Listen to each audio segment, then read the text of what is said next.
مساء الخير يا حبايبي. ازيكم عاملين ايه؟ يا رب تكونوا كويسين وبخير. معاكم قناة حلو وحادق مع المسية.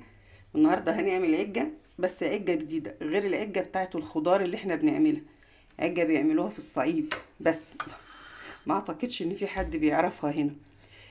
معايا بيض، العدد اللي انت عاوزاه على عدد افراد الاسرة. تقدري بقى تعملي واحدة، يعني اتنين للواحد او واحدة للواحد لو في اكل تاني جنبها. معايا بصل كمية برضو اللي انت عاوزاها، معايا طماطم، معايا قرن فلفل كبير بارد او حامي اللي عندك في التلاجة حطيه. فلفل الوان اي حاجة. ومعايا فلفل اسمر وكمون وكزبرة ناشفة ونص معلقة صغيرة من كل حاجة. بابريكا وملح. ويلا نبتدي الفيديو، بس فضلا منك يلا شجعيني بأجمل لايك علشان نبتدي الفيديو على طول. ويلا بينا على البوتاجاز نشوف هنعمل ايه. هنا معايا طاسة فيها معلقة سمنة كبيرة، يعني معلقة واحدة كبيرة. وهنزل بالبصل، هبتدي اشوح فيه لغاية لما يصفر لونه.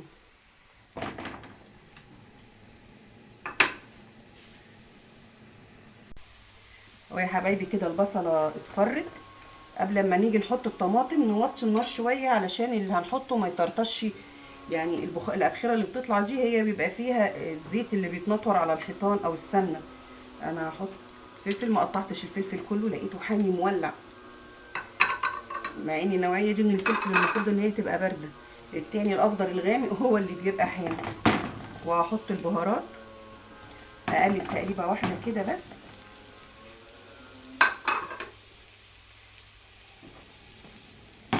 اهو كده يا دوبك اشم ريحه البهارات واروح نازله بالطماطم.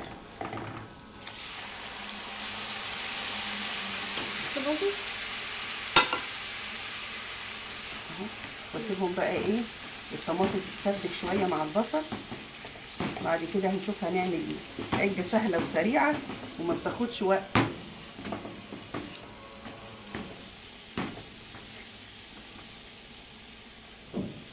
بس كده اهوت، وهرجع لكم بقى ايه لما تتسبك. اهو يا حبايبي كده الصلصه اتسبكت اهو. انا حطيت لها رشه سكر صغيره خالص. عامه السكر ده بيتحط للصلصه اللي هي المعلبات علشان نسبه الحموضه فيها بتبقى عاليه يعني. لكن هي لو انت عايزه تعملي طماطم من غير ما تحطي لها سكر، زمان ما كناش بنحط لها سكر ولا حاجه، بس انا حطيت رشه سكر صغيره. دلوقتي انا ظبطت الملح بتاعها برده، وهبتدي انزل بالبيض. هكسر بيضه بيضه بعيد علشان لو كانت بايظه ولا فيها حاجه ما ما بوظت كل المقدار اللي انا عاملاه.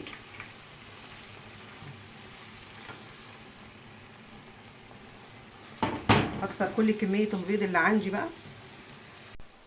اهو انا كده كسرت كل كميه البيض. طبعا هنا في المرحله دي عايزه تسيبيه عيون سيبيه، عاوزه يعني تقلبيه قلبيه، عاوزه تحطي معاه فول حطي، هيبقى فول بالتقليه بالبيض بيبقى طعمه جميل برده. عايزه تحطي معاه شويه لحمه مفرومه ممكن، عايزه تحطي معاه شويه صدق فاضلين عندك ممكن. ممكن تضيفي اي اضافات، دي تقليه عاديه والبيض بيليق مع كل اللي انا قلت عليه ده. شويه فول، قلت فول.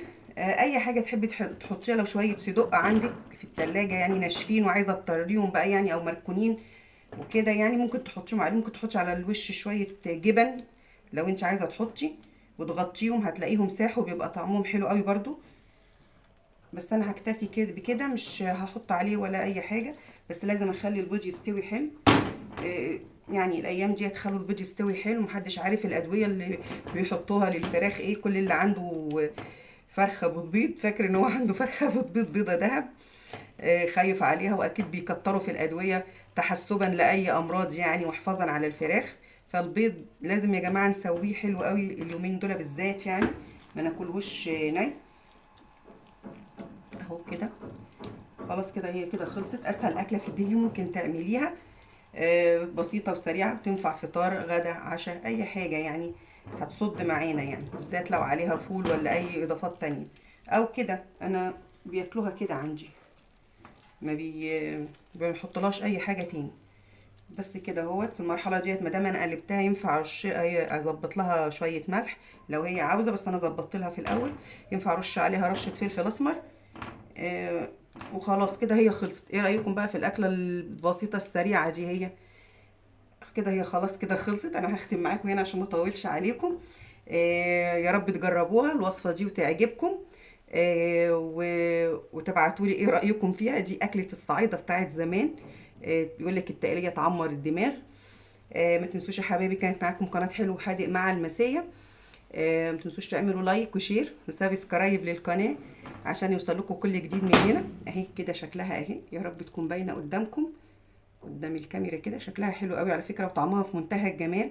غير العجه اللي هي بالخضار دي، هي اللي بتبقى ناشفه، دي طريه وبتتغمس وبتاكل يعني، بتطر اللقمه يعني.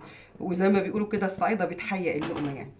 متنسوش تعملوا لايك زي ما قلت لكم، لايك لايك قبل ما تسيبوا الفيديو. والى اللقاء في الفيديو الجاي ان شاء الله.